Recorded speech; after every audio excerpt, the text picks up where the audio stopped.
Olá, me chamo Alessandra Batista dos Santos, faço a Universidade Estácio de Sá, à distância, o curso de Pedagogia, estou no primeiro período.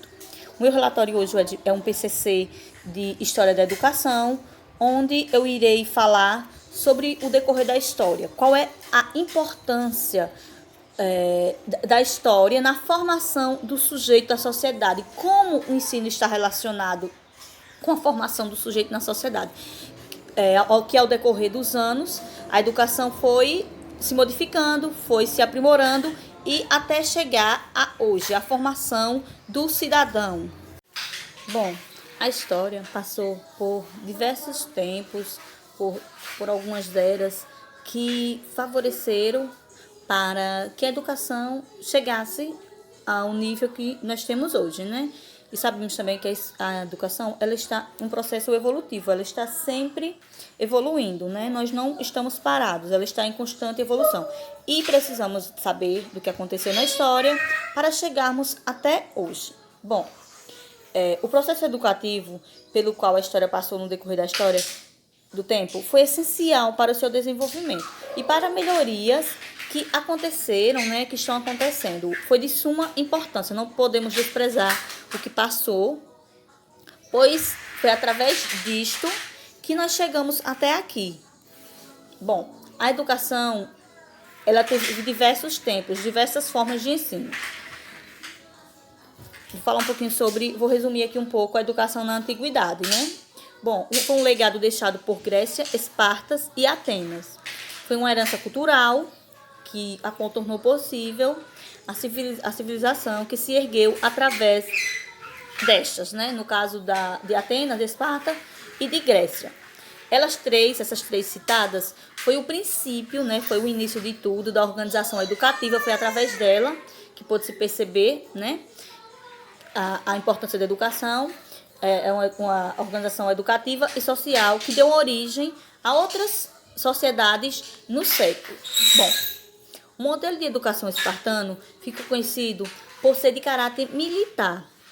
As disciplinas eram rígidas, eram autoritárias, tinha também a parte nas artes militares e também o estímulo à competição, né? Um dos seus princípios era o estimular a competir. Atenas tinha como ideal o conhecimento como formas de práticas da democracia. Tinham exercícios de palavra, de retórica e de polêmicas, né? De polêmicas. Mas surgiu como heróica da educação ateniense os sofistas, que eram vangloriados pela retórica e a oratória, que se tratava de ensinar as palavras para que o homem fosse capaz de construir argumentos a fim de meios políticos. Como forma de contribuir para a educação contemporânea, porém em oposição aos sofistas, surgiu os pensamentos socráticos, né? Que defendiam ensinar a pensar mais do que ensinar a falar, que apesar de tudo contribuíram para a educação contemporânea através da valorização da experiência e do conhecimento prévio do aluno. No caso, o que o aluno trazia, a carga que ele trazia, era importante para que ele viesse aprender outras coisas de acordo com o que ele já tinha, de acordo com o fardo que ele já trazia. Tem a educação na Idade Média, né? Há traços espartanos na educação medieval, pois os estudantes tinham sua formação por meios conservadores da época. A educação seguia as dogmas da igreja. No século XVII, os valores morais e os ofícios eram de caráter da família. Eram eles os responsáveis pela educação dos filhos em casa, né? A educação que era rígida pelas normas da igreja, né? Essa educação ela era exclusivamente dos pais. Os pais educavam seus filhos em casa, os filhos para ter um ofício e as meninas para os afazeres do lar. Também do Renascimento, né, que se iniciou, que foi uma nova era, que o Ocidente ficou marcado pelo renascimento das ideias atenienses, o conhecimento o conhecimento que no caso era primordial e se permaneceu e foi responsável pela criação do papel da educação desde o antigo regime até o seu desaparecimento e até a Constituição, né? No caso, até a Constituição dos Estados. O conhecimento passou a ser passado pelo professor, era ele, o professor, que era o sujeito detentor do saber. Ele que sabia, ele estudava e passava aquele seu conhecimento para o aluno. O aluno só fazia absorver aquele conhecimento. Outro período muito importante foi o período da Era Moderna, né? Educação na Era Moderna. Esses modelos escolar estava centrado no professor. O professor como detentor do saber, como transmissor do conhecimento. E esse movimento cresceu no século XVIII e XIX e foi levado pela Revolução Industrial, né? Que foi um período de grande desenvolvimento tecnológico e que garantiu o surgimento de indústrias e consolidou a formação do capitalismo e, consequentemente, a urbanização. E o aumento da população, o aumento demográfico.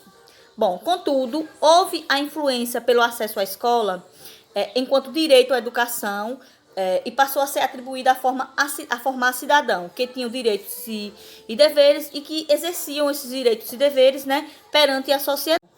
O modelo hierarquizado passou a ser questionado em meados do século XIX por educadores que, impulsionados pelos modelos da psicologia sobre a aprendizagem e o desenvolvimento, com críticas em relação ao modelo e forma tradicional imposto aos alunos, né? Suas propostas resgataram princípios atenienses da educação ao valorizar a experiência anterior do aluno, né? Que no caso eles já conheciam.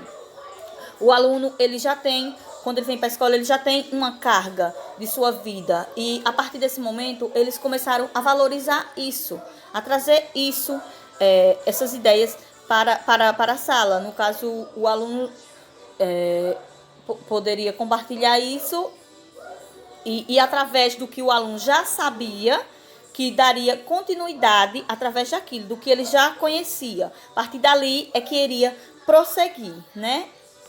Através desse caminho, pode-se compreender que teorias e métodos educacionais são traços de políticas educativas atuais, né? Que se remetem à modalidade histórica estudada ao longo, né, da história. Não podemos descartar, uma vez que é preciso conciliar o valor do engajamento com os valores do conhecimento, com os valores, a fim de atender, no caso, né, com os valores do conhecimento, a fim de atender às necessidades de um mundo em constante desenvolvimento e evolução. Contudo, se faz necessário estudar tudo que tem no passado, a fim de seguirmos com evolução, sem deixar de lado o conhecimento tradicionais que nos trouxeram até aqui. Bom, a escola, a história, foi de suma importância, né, para que chegássemos até hoje, né? A educação antiga foi de extrema importância para que pudéssemos chegar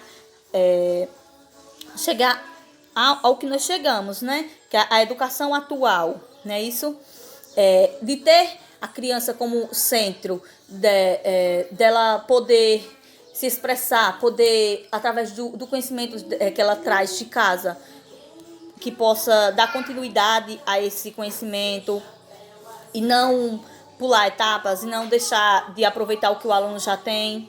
No caso, a história, o que passamos na história, no decorrer desse tempo, é de suma importância para que a criança, né, o ser criança, pudesse ter tudo isso que ele tem hoje, né? Esses privilégios que é o de tanto aprender com o professor, como passar o conhecimento, né? Que o professor, ele não é só o professor que é detentor do conhecimento, ele não é dono do conhecimento. Ele ensina, ele guia o aluno e o aluno também passa conhecimento para o aluno, ou para o professor, o conhecimento que ele já traz da vida dele, né?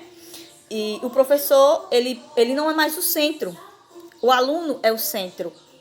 Então, essa carga histórica é de suma importância para que o aluno hoje esteja no meio da educação, no centro. Ele é o detentor do saber, é o aluno que é detentor do saber. O professor, ele só é o mediador. O aluno, hoje ele é o centro, então precisamos passar por toda essa trajetória da história para que chegássemos até aqui, né? Tudo o que tem no passado, né, foi importante para que pudéssemos evoluir. Bom, gente, é isso. A história, ela sim influenciou na formação do cidadão, com certeza.